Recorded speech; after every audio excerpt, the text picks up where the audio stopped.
Apa-apa tuh kalau aku ada pengen coba dulu. Hasilnya mau nanti gagal sebenarnya aku gagalnya aku gitu karena nggak ada yang gagal. It's always a lesson or something gitu kan. Antara itu gagal nanti ke depannya, ya yang penting kita udah coba, yang penting kita nggak penasaran. I just don't want to live with any regret in my life. Jadi ketika I do have something to do, I have a dream or I have something that I want to achieve, I just wanna do it, kerjain aja.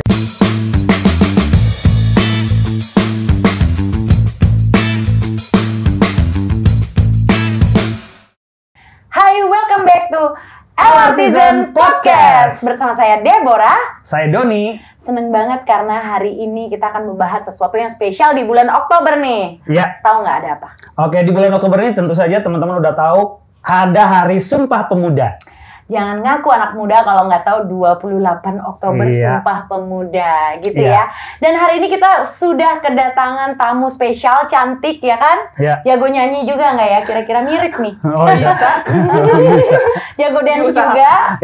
Dan tentunya ini represent banget sama pemuda-pemudi Indonesia yang keren dan kece abis. Ya, di episode LRtizen Podcast kali ini kita kedatangan tamu Kak Indira Pramundita. Hai Kak, apa kabar? Aduh, senyumnya ya, cantik ya.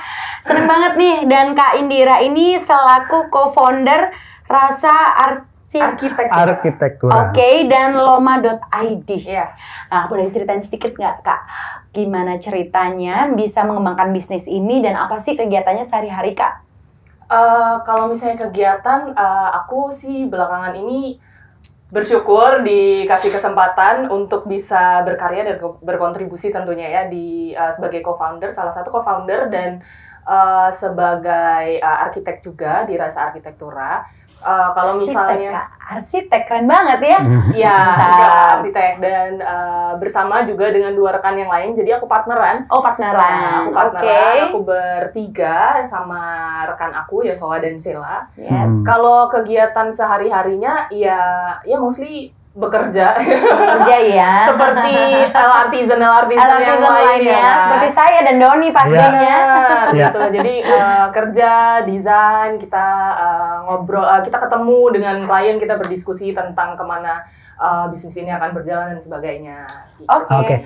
Nah, kalau boleh tahu ini tentang Rasa Arsitektura ini dari kapan mulai bisnisnya ini Kak? Kalau misalnya kita bertiga itu mulai kerja bareng dari tahun 2019. Cuman kayak officially benar-benar fokus di Rasa Arsitektura ini udah mulai dari baru-baru ini sih 2013-an. Ada suka dukanya nggak ngembangin bisnis ini Kak?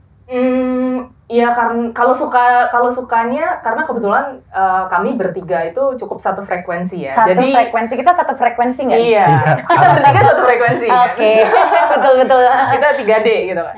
Kalau misalnya satu frekuensi itu memudahkan sih sebenarnya. Jadi ketika kita ngerjain sesuatu jadi lebih mudah, kita tektokan juga lebih enak gitu. Terus kebetulan yang kita suka itu kurang lebih sama, kita suka traveling dan sebagainya. Jadi cukup nyambung, menyenangkannya gitu. Dan yang jelas hal menyenangkan yang lain adalah kita bisa berkontribusi untuk orang lain. Kita bisa menjadi being a part of someone else's dreams. Kayak misalnya kita membantu mereka mendesain rumahnya, rumah impian, kantor impian, atau mungkin coffee shop impiannya gitu. Kalau dari waktu juga karena memang bekerja sendiri ya, maksudnya kita sebagai entrepreneur itu waktu lebih fleksibel. Kalau dukanya, iya jadi harus ngatur target sendiri, ngusahain sendiri semuanya gitu. Kayak misalnya monthly income dan expense itu mau seperti apa. Diatur sendiri ya. Tapi paling benar banget nih Kak Dira. Jadi memang perlu banget kita kerja dengan partner yang sefrekuensi. Setuju? Benar. Biasanya outputnya jadi lebih maksimal kalau kayak gitu. Jadi lebih happy. Iya. Kak, ini manggilnya Kak atau Kakak manggil nama aja lah. Oh ya, kita kan tadi sefrekuensi 3D. 3D ya. Dira, Deborah, Doni. Oke, nah sebelumnya kita boleh flashback dulu sebentar ya. Jadi backgroundnya arsitek dong ya? Iya, aku backgroundnya arsitek. Aku dulu kuliah arsitek di Universitas Islam Indonesia Jogja. Terus sebelum kerja jadi salah satu co-founder di Rasa Arsitektura ini. Hampir 9 tahun itu aku ikut orang, jadi aku juga kerja di konsultan arsitek, dan kebetulan waktu aku masuk mereka juga masih sangat baru, mereka baru mulai, masih berempat co-foundernya, dan aku arsitek pertama yang mereka hire. Jadi benar-benar tahu ya dari benar-benar tahu dari nol sampai akhirnya mereka establish dan sebagainya. Ya bersyukur juga di situ banyak belajar, terus sampai pada akhirnya memutuskan untuk men-challenge diri sendiri untuk bikin usaha sendiri. Bisa nggak sih, gue nih bisa nggak sih jalan sendiri gitu. Oke. Kalau boleh tahu nih, siapa sosok inspirasi Kak Dira terkait arsitek ya? Mungkin ada apa tokoh-tokoh tertentu atau siapa gitu yang siapa yang jadi tokoh inspirasi untuk jadi seorang arsitek gitu? Oke. Kalau misalnya untuk sebelumnya kenapa aku pada akhirnya jadi seorang arsitek, mungkin kalau misalnya flashback ke zaman aku kecil, dari kecil emang aku cita-cita tuh udah pengen jadi arsitek Mbak Mas gitu. Jadi Doni dulu waktu kecil apa cita-citanya? Apa nih? Pilot. Pemain film. Cocok guys. Jadi cocok banget nih ya si Doni ada di depan kamera ya. Benar banget. Ya terus Kak Dira lanjut boleh Kak? Kalau aku waktu kecil tuh dari kelas 4 SD, sekitar kelas 4, 3, 4 SD tuh udah pengen jadi arsitek. Jadi kelas 3 SD sudah jadi arsitek. Udah pengen ya, kalau ditanya pasti jawabannya pengen jadi arsitek. Dan fun fact-nya adalah dari dulu kalau misalnya anak SD biasanya bosen di kelas tuh coret-coret kan gambar-gambar gunung, apa pemandangan atau apa. Aku tuh dulu gambarnya di denah rumah. Oke. Gambarnya denah rumah. Gambar denah rumah sampai aku SMA ya, karena kalau kuliah kan udah mulai masuk ke arsitektur, jadi emang pada akhirnya yang dikerjain ya sama gitu. Tapi kayak jam istirahat gitu, gabut gitu ya, gambar denah rumah. Sampai teman-teman tuh suka bikinin dong gitu nggak? Iya, kayak gue mau dong di rumah masa depan gue pengennya gini. Jadi kayak main klien-klien gitu. Aku jadi inget banget tuh waktu SD SMP tuh ada games namanya The Sims House Party gitu. Sempat ngalamin nggak? Aku jujur beda angkatan. Aku jujur anak manual. Aku jujur anak manual, jadi aku gambar sendiri kertas. Karena kan sebenarnya buat ngisi kebosanan kalau di kelas. Iya. Tolong jangan dicontoh. Bosan di kelas gambar. Hobi gambar itu memang apa namanya, hobi yang muncul dengan sendirinya, atau misalnya ada yang ngajarin misalnya gitu ya, atau ada? Dari dulu suka sih. Aku emang dulu waktu kecil yang selain aku suka gambar-gambar denah itu di kelas, aku dulu juga dari kecil suka ikut lomba-lomba lukis anak kayak gitu-gitu, yang regional maupun yang nasional gitu. Terus dulu ya lucunya ketika bahkan aku belum tahu arsitek itu apa dan arsitektur itu apa, guru-guru SD tuh selalu nyebutin calon arsitek nih gitu, dibilangnya kayak gitu. Jadi kayak akhirnya thank to them karena mungkin salah satunya jadi mengarahkan juga gitu. Iya. Nah, jadi doa juga kali ya. Terkait dengan arsitek dan desain ya, apa sih yang cocok dan bagus untuk compact living itu? Kayak apa sih desain yang bagus dan untuk compact? Kalau compact living, kita kalau misalnya ngomong compact living tuh, karena sekarang belakangan ini kan emang lagi rame-ramenya ya desain compact apa dan segala macam. Jadi sebenarnya kalau misalnya kita bisa ngelihat desain compact sendiri itu mostly lahirnya itu dari desain-desain yang cenderung lahannya terbatas. Gitu kan, yang di perkotaan lahan terbatas, terus mereka ada kebutuhan banyak, terus akhirnya mereka bikin gimana simpelnya biar bisa masuk semua barang dan segala macam, sefungsional mungkin dengan keterbatasan luasan gitu ya. Nah, kalau misalnya untuk tipsnya mungkin sebenarnya ketika untuk menerapkan desain yang compact adalah kita harus tahu dulu kebutuhannya apa. Kita harus ngelis dulu nih kebutuhannya apa, karena kan kalau misalnya compact itu emang cenderungnya adalah desain-desain yang minimalis gitu. Nah, sering terjadi, Mbak aku mau dong desain yang compact gitu, tapi kebutuhannya banyak banget dan tipikal orangnya hoarder. Sementara kalau misalnya compact, apalagi kalau yang di Jepang itu kayaknya compact beneran tuh sampai ke lifestyle-nya mereka tuh minimalis, Mas gitu. Jadi kayak kalau memang mau compact ya mesti didukung juga dengan mereka harus tahu juga kebutuhannya apa, jadi bisa lebih tepat guna apa yang mau disimpan, apa yang mau difungsikan, dan juga gaya hidupnya juga harus mengikuti gitu. Jadi nggak mungkin juga, tapi kayak akan lebih mudah ketika memang dari lifestyle-nya juga merupakan lifestyle yang minimalis dan mendukung. Jadi kalau punya impian punya rumah yang compact gitu, lifestyle-nya juga compact, yang praktis-praktis aja, betul ya. Bener banget. Ya. Praktis-praktis. Tadi kan ada rasa arsitektura, satu lagi apa? Loma. Lomo Indonesia itu sebenarnya Indonesia itu apa ya? Itu quote-unquote mainanku dulu waktu awal-awal waktu aku masih awal-awal kerja di previous company. Itu aku jualan tas sebenarnya. Aku desain tas, aku produksi tas gitu karena latar belakangnya karena aku suka pakai tas. Lebih ke nyari tas-tas tuh yang aneh, yang balik lagi fungsional dan segala macam, tapi yang aku pengen itu rata-rata ada di luar negeri atau memang harganya mahal nggak terjangkau. Jadi adalah bikin sendiri aja, tapi karena kalau kita order kan ada minimum order, ya udah bikin banyak sekalian kita jual. Gitu.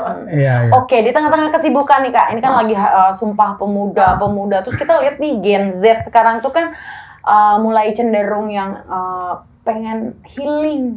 Aduh, ada isu mental health dan lain-lain. Ini kan kayak lagi booming banget nih sekarang ini nih. Mengenai isu mental health di generasi Gen Z ini, gimana sih menurut Kak Dira? Lagi sekarang di sosial media gitu, aduh aku butuh healing gitu kan. Coba, menurut Kak Dira gimana tuh? Nih aku agak sulit dijawabnya karena aku bukan pakar dan bukan ahlinya. Tapi kalau memang benar-benar itu fenomena yang ada gitu ya, mungkin yang aku bisa bilang ya it is valid gitu.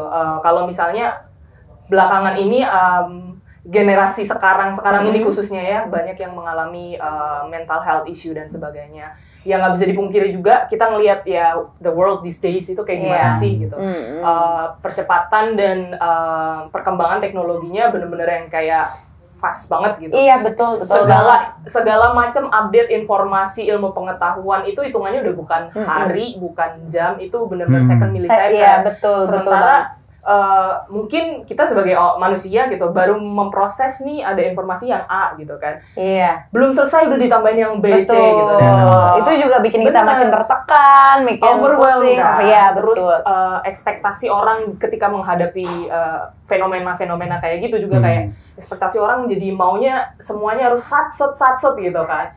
Ya pressure-nya juga pasti lebih tinggi. Jadi kalau misalnya aku bilang aku merespon itu ya it is valid. But it's also very human ketika kita mempunyai emosi atau perasaan-perasaan seperti itu. Cuman memang kalau memang dirasa itu udah mengganggu banget, memang mungkin baiknya bisa sih ke profesional. Oke. Gitu. Jadi, tapi ini pasti tiap orang punya cara untuk stress healing. Jadi tiap orang tuh kadang-kadang sudah tahu caranya gimana cara menghilangkan stres gitu ya. Kayak misalnya nih kayak aku gitu ya, kalau stres mungkin larinya ke makan kali. Kalau Doni apa tuh? Lebih ke olahraga mungkin. Nah kalau Kak Dira sendiri lebih ke apa nih kalau media penyalur stresnya tuh lebih ngapain? Sebenarnya aku tuh banyak banget, aku minatnya banyak banget. Kalau aku bisa mulai dari bahkan ketika aku lagi di rumah atau di kos gitu ya, sekedar beres-beres dan reorganizing atau decluttering aja tuh udah bisa bikin happy. Aku suka nulis, aku suka gambar, aku suka outdoor activity, traveling. Banyak banget hobinya. Banyak. Aku suka berkuda, tapi mungkin yang belakangan ini mulai masuk juga ke rutinitas sehari-hari beberapa tahun belakangan ini aku suka dance. Dance? Oh my god, dance. Coba musik langsung musik. Jadi kalau stres langsung ngedance gitu ya. Jadi juga tahu-tahu nih lagi stres di kantor kan, ayo kita ngedance gitu kali. Nah, tapi dance itu kan beragam ya, ada beberapa jenis gitu. Nah, Dira sendiri lebih suka dance yang apa nih? Yang tipe apa atau jenis aku apa? Aku basically denger musik aja joget ya. Apapun musiknya. Apapun musiknya ya. Koplo pun juga joget ya. Itu nggak bisa tahan sih kalau ada paling enak dijogetin ya. Gini nih. Jangan dipegangin gitu. Jangan aku harus nari gitu. Cuma kalau misalnya aku sekarang tuh lebih ke dance hip hop yang lagi banyak yang aku banyak pelatih itu sekarang lagi hip hop. Itu sebelumnya ada juga yang lain-lain koreografi aku coba juga locking, house, terus ya adalah beberapa yang lain lah gitu. Cuman kalau sekarang hip hop sih fokusnya. Fokusnya di hip hop. Itu ikut komunitas tertentu atau belajar sama ya siapa yang memang expert di hip hop atau ya pokoknya lihat-lihat aja ya sekarang kan media kok cari kita dapetin informasi kan banyak gitu kan. Nah, Dira sendiri gimana? Kalau aku dulu awal banget itu emang dari nonton-nonton gitu kan. Sampai akhirnya kayak, nah ini mungkin juga bisa jadi salah satu triggernya tuh di umur 25 ketika aku change ke umur 25. Jadi aku baru mulai nari umur 25. Gitu. Tapi hobinya banyak banget. It's never too late to start, to start something gitu. Aku mulai nari dari umur 25, itu triggernya karena biasanya orang bilang 25 tuh quarter life crisis ya. Ada istilah. Benar kan? Aku ngerasa kayak gak deh, aku nggak mau sampai kena quarter life crisis. Aku mau, I wanna start to do something that I've always wanted to do, dan itu start dari dance. Jadi aku cari kayak studio-studio yang mengajarkan dance itu. Ya. Dan itu hip hop ya? Aku startnya dari yang kelas dance hip hop gitu, dan akhirnya berlanjut join sama, karena ketarik ya, saking seringnya nari orang mulai teman-teman dari dance community mulai notice juga, jadi kayak kita juga sering datang ke event gitu, akhirnya ya ikut session tuh kayak latihan bareng di outdoor gitu, atau indoor, atau sewa studio bareng, terus juga ikut intensif kelasnya yang hip hop gitu. Berarti itu ada komunitasnya ya? Iya, dan keren banget ya Kak Dira, ini mulai dari tadi arsitek, dia bikin tas, seneng ngegambar ngegambar, ngedance, belum lagi tadi berkuda gitu ya. Jangan mau kalah kita ya harusnya Doni ya. Iya, apa sih target Kak Dira dalam waktu dekat ini dengan berbagai macam kesibukan dan hobi, dan finally bisa tahu stress healingnya kayak apa dengan ngedance? Apa sih target ke depan?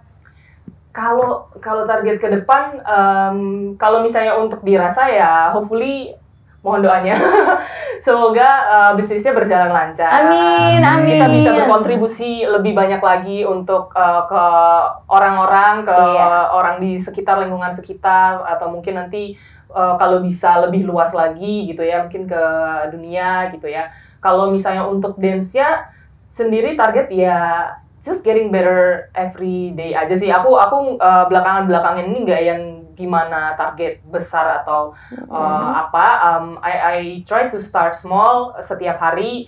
When I feel it, then I will do what I need to do in that moment gitu. Kayak misalnya emang aku harus kerja saat aku kerja, aku ngerasa aku pengen nari, aku akan nari gitu. Jadi apa yang ada di depan mata, aku kerjain dulu gitu. Karena apa yang kita lakuin sekarang pasti akan ada pengaruhnya kan di ke depannya gitu. Jadi I just try to make the best in what I do in this present moment lah gitu. Iya. Oke, Dira, tadi kan Dira bilang di awal, ini kayaknya banyak banget pengalaman yang bisa LRtizen dapetin dari Dira ya. Artinya mulai berproses gitu dari kecil, dari ngejalanin hobi, terus akhirnya ngejalanin berbagai macam keinginan yang akhirnya disalurkan, walaupun usianya bisa dibilang mulainya udah di usia 25 ke atas segala macam. Artinya nggak ada kata terlambat gitu ya. Nah, mungkin bisa dibagikan juga ke teman-teman LRtizen nih. Apa sih prinsip yang Kak Dira pegang dari dulu hingga sekarang gitu, sehingga dia bisa ada di titik sekarang gitu? Kalau misalnya aku anaknya emang dari dulu kalau udah ada maunya itu harus dikejar gitu sebenarnya. Cuman mungkin prinsipnya kalau misalnya yang aku pegang sampai sekarang adalah aku mendingan nyoba dulu. Apa-apa tuh kalau aku ada pengen coba dulu. Hasilnya mau nanti gagal sebenarnya aku gagalnya aku gitu, karena nggak ada yang gagal. It's always a lesson or something gitu kan. Antara itu gagal nanti ke depannya, ya yang penting kita udah coba, yang penting kita nggak penasaran. I just don't want to live with any regret in my life. Jadi ketika I do have something to do, I have a dream or I have something that I want to achieve, I just wanna duit kerjain aja dulu. Jadi cobain aja dulu, lakuin aja dulu. Iya, mau salah, mau gagal gitu. Iya, benar-benar nggak ada. Kita nggak ada timelinenya kok gitu. Masing-masing orang punya timeline sendiri-sendiri. Keren banget nih ya. Tadi kalau dibilang cobain dulu aja gitu, untuk punya target cobain dulu gitu yang penting ya. Dan terakhir nih, mungkin bisa kasih pesan untuk Gen Z terhadap isu negatif, dan tentunya kalau boleh kasih input nih atau saran ya untuk LRtizen supaya kita harus jadi generasi yang kayak apa sih gitu. Apa ya? Kayak hidupnya paling bener aja aku ya. Tapi Gen Z sekarang juga udah keren-keren banget sih. Terlepas dari apapun isunya, setiap generasi pasti punya plus minusnya gitu menurut aku. Setuju. Cuma kalau memang ternyata banyak hal atau banyak pressure yang dihadapi sama generasi-generasi zaman sekarang, mungkin aku lebih ke pesan take your time gitu. Lebih ke take your time aja. Karena dunia tuh sekarang lagi kayak menuntut kita semua, nggak cuman Gen Z aja, yang milenial kayak aku juga kayak harus buru-buru aja semuanya, rasanya kayak buru-buru aja. Terus ya take your time, kalau misalnya memang ada yang mau dikerjakan saat ini ya kerjakan. Tapi kalau misalnya kalian mau stop, take a break juga, it's okay gitu, it's on you gitu. Kalian tahu apa yang terbaik buat kalian, dan mungkin kalau misalnya yang akan bisa cukup membantu adalah take your time juga untuk kenal sama diri sendiri, gitu. Karena kayak diri sendiri, karena kayak ibaratnya kayak orang pacaran atau orang mau kerja gitu kan, pendekatan getting to know that person, karena ya kita akan lama kerja di situ, kita akan lama pacaran sama tuh orang gitu. Tapi kita hidup sendiri kita sendiri itu seumur hidup gitu. Kalau kalian nggak tahu kalian maunya apa, kalian nggak tahu kalian nggak sukanya apa, gitu. Nggak cuma yang kalian suka, tapi harus yang kalian nggak suka juga mungkin bisa di list gitu. Nah itu akan cukup membantu untuk menavigasi nanti perjalanan ke depannya akan seperti apa. Dan aku banyak melakukan itu sih. Banyak yang masih harus aku proses juga sendiri in my personal life. Tapi that's what I'm trying to do every day gitu. Kayak ngecek lagi gimana hari ini oke atau enggak gitu. Ada yang perlu diperbaiki, ada yang mau dijalanin lagi atau gimana. Tapi back again, take your time. Kalau it starts to get overwhelming, ya udah break aja dulu, nggak apa-apa. Oke, itu deh. Jadi penting banget kita buat tetap ngejaga ya passion kita, tapi di sisi lain kita juga nggak harus maksain diri ya. Bener. Ya Dira ya. Jadi tetap ada momen-momen kita take your time, kita break dulu sejenak gitu, lalu kita restart lagi gitu ya. Dan yang pasti harus kenal sama diri kita sendiri. Iya, itu. Orang sama orang lain aja kita mau kenalin mereka gitu. Masa kita nggak mau kenal sama diri kita sendiri gitu ya. Oke, Artisan, keren banget ya kisah dari Kak Dira ini, dan semoga ini jadi inspirasi semua untuk Artisan. Ya, dan juga semoga obrolan seru kita sore hari ini bisa diambil insight-nya juga untuk teman-teman Artisan dari pengalaman, prinsip, dan lain-lain dari Dira. Ya, kita sudah di penghujung acara. Jangan lupa like, comment, and subscribe channel YouTube LRT City, dan jangan lupa follow Instagram di bawah ini. Oke, saya dengan Doni. Saya Deborah. Aku Dira. Kami dari Oke, bye-bye. Bye, thank you ya.